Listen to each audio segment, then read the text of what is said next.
Hello and welcome back to the channel. Today we are going to do something a little bit different, and we're actually going to talk about how do you make a living in the humanities. This is one of the topics that people love to avoid or love to evade.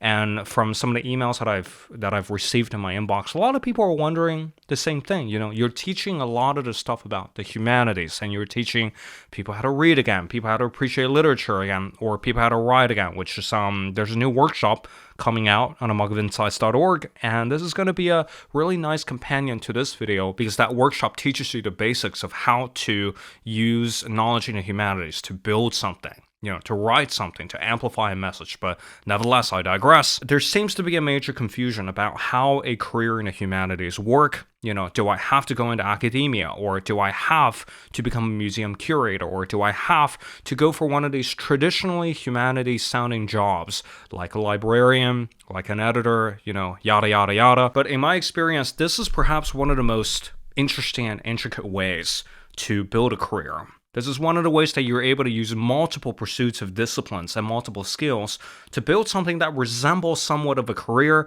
And of course, I think a lot of people on the internet are talking about this, but I have my own version. No, this is not going to work if you have a commerce degree. This is not going to work if your whole thing is about teaching people how to take better cold plunges. My version is tailored for people who have had experience and expertise in the humanities and who are just a touch bit frustrated at the fact that they're stuck in a career or stuck in a place where, number one, they're not earning a lot of money, which is what a lot of people don't talk about. There's not much money in the humanities. And number two, they feel like their insights are completely world transforming, or their insights are too good to leave in a paper that they're going to bury in an archive.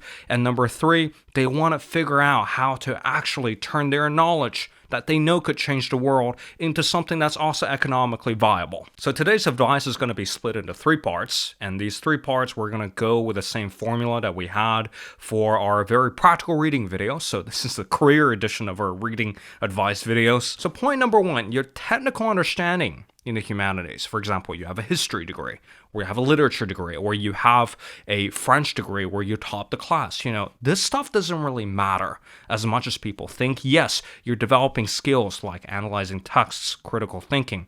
You can tell me everything about 19th century French literature, sure. But what the market's looking for is a definable outcome. Can you write better than everybody? Or can you speak better than everybody? Or what are some of the demonstrative skills that you can bring to the table that's going to give your employer something concrete to hold? But the humanities usually teaches you to deconstruct those structures, to deconstruct, you know, how do we interrogate the purpose of profit, or how can we critique a corporation for making money? This is the frame of thinking called the critical frame of thinking that universities, especially if you're in the humanities, this thinking is a carry-on effect from, you know, maybe even the 19th century all the way through, 20th century reached its peak in the 20th century. And now we're still living through the stage where the humanities place a lot of emphasis on deconstruction and sort of peeling back the veil. So a lot of us, we end up with a degree that doesn't really teach us that what the markets are looking for, or we even actively demonize the market for doing what it's doing. And in certain cases, it's absolutely justified. But in a case where you actually want a viable living from your skills in the humanities, you need to actively question what you are doing here in this degree. And sometimes it's okay to hold two thoughts in your brain at the same time, thinking to yourself, yes, I understand that this whole market thing or marketing, this is all a sham, but at the same time, there are material conditions around us that are driving people to do what they do. So point number one, a degree won't really give you everything you need to build a career in the arts. You know, the qualification enough isn't really enough. And even if you go in academia, there's a lot of communication, there's a lot of politics, and there's a lot of kind of funding disputes that then again ties back to the market principle, right? Everything's connected to the damn market. Unfortunately, that is the world we live in. And the quicker you come to that realization, the easier it is for you to move on to step number two, which is to become a modern polymath. A lot of people have this kind of antiquated notion of what a polymath is. So all of a sudden they think to themselves, oh, do I have to learn Italian? Do I have to speak multiple languages? Or do I have to go become one of these Leonardo da Vinci figures? Being a polymath in the 21st century is strangely easy. Everyone in these humanities-driven industries, they're all wearing multiple hats because we're starting to realize that specialization really is for insects. So if you have a background in history or philosophy or theater or anything in the field of humanities, think ahead and ask yourself, what kind of skills can I learn to amplify what I've learned, right? So fundamentally, if you're in the humanities, 9 out of 10 times, you're in the business of translation because you've been trained to look at the world in a certain way via your humanities education. Now it is your job to translate everything that's up here into a format that's readable or that's watchable or that's understandable for the general population because, man, not everyone had the privilege that you had to learn all this stuff. So your primary job as someone who's very, trained in your ways of thinking is to translate all your jargony stuff into general principles or into things that the general public could understand. And yes, there's a lot of pride there because we've gotten good grades. People think we're smarter than we are, but you have to have the courage to strip all of it back and amplify what it is that you want to talk about, what it is that you want to think about, what it is that makes your thoughts unique into something understandable. And this means podcasting. This means learning how to speak publicly. This means how to translate highly complex theories into understandable language. And yes, I've hosted a recent workshop called The Anatomy of Clean Writing on A Mug of Insights. Go check it out. It goes hand in hand with today's video, and I had a ton of fun putting that one together. Find skills that will actively help you to amplify what it is that you want to talk about. Because as someone who studied history, philosophy, literature, or whatever you want to talk about, you have a very unique point of view on the world, and your job is to put aside your pride, to learn the skills, learn copywriting, learn public speaking, to bring it out to the world because you owe the world this gift if you had the privilege to study this kind of stuff. And last but not least, for tip number 3, you have to understand what game you're playing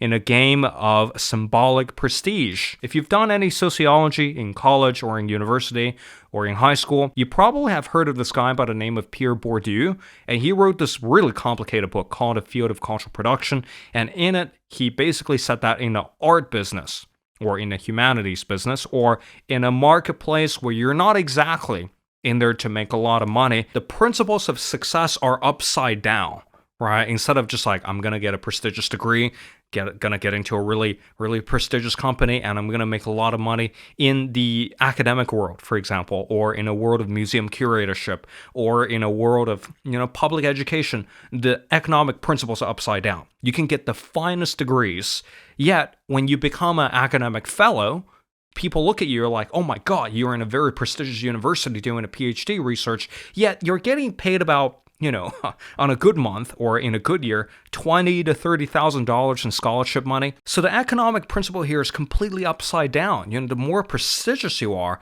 kind of like the less money you make in humanities. So that, unfortunately, is the truth. And in case someone attempts to break out of this principle, someone who's a rogue academic breaks out on his own, kind of makes a lot of money on the side, not that I make that much money anyway, their work will be seen as less prestigious and they will be disavowed from the university community, or they will be actively disowned from that whole discourse, because in their web of thinking, in this whole game of academia or in the humanities, prestige is secured through symbolically displaying a kind of disinterest in making money. One of the people that I spoke to, Dr. Paul Musso, who I ran a workshop with, I think 2 weeks ago, he also talked about how most academics think that making money is actually evil. But even for those people, they can't really escape this economic reality, right? So the autonomous field, or this field of prestige, is actually situated within a larger context of a bigger economy. So even when academics talk about how,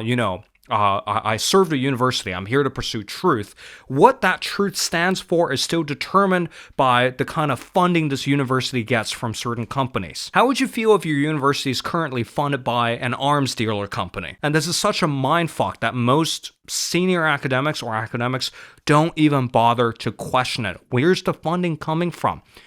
Are you aware that you're playing this game of symbolic prestige? And as someone who wants to break into this industry, are you aware that there are these games that are being played in the walls of academies, that are being played in museums, that are being played everywhere. I'd love to do a deep dive one day on academic publishing, which is something I've been researching about recently, which is really interesting. And I think over there, the conception of truth and what gets published out there is still within the confines of economic principles beyond the walls of universities, and a lot of people don't want to acknowledge it. But you, as someone who is here to think critically about the world, who's willing to employ your humanities knowledge to think about your future and your career, you need to first of all become aware of the fact that this upside-down economic principle exists in the humanities. The more prestigious you are, the less money you'll make. And actually, making money in these fields could degrade your prestige. And number two, actively plan around it. Could there be a way for you to come up with a hybrid strategy where you're both economically viable and at the same time you're able to secure that place in your industry that guarantees symbolic prestige? So those are the 3 points that I want to bring to the forefront of your attention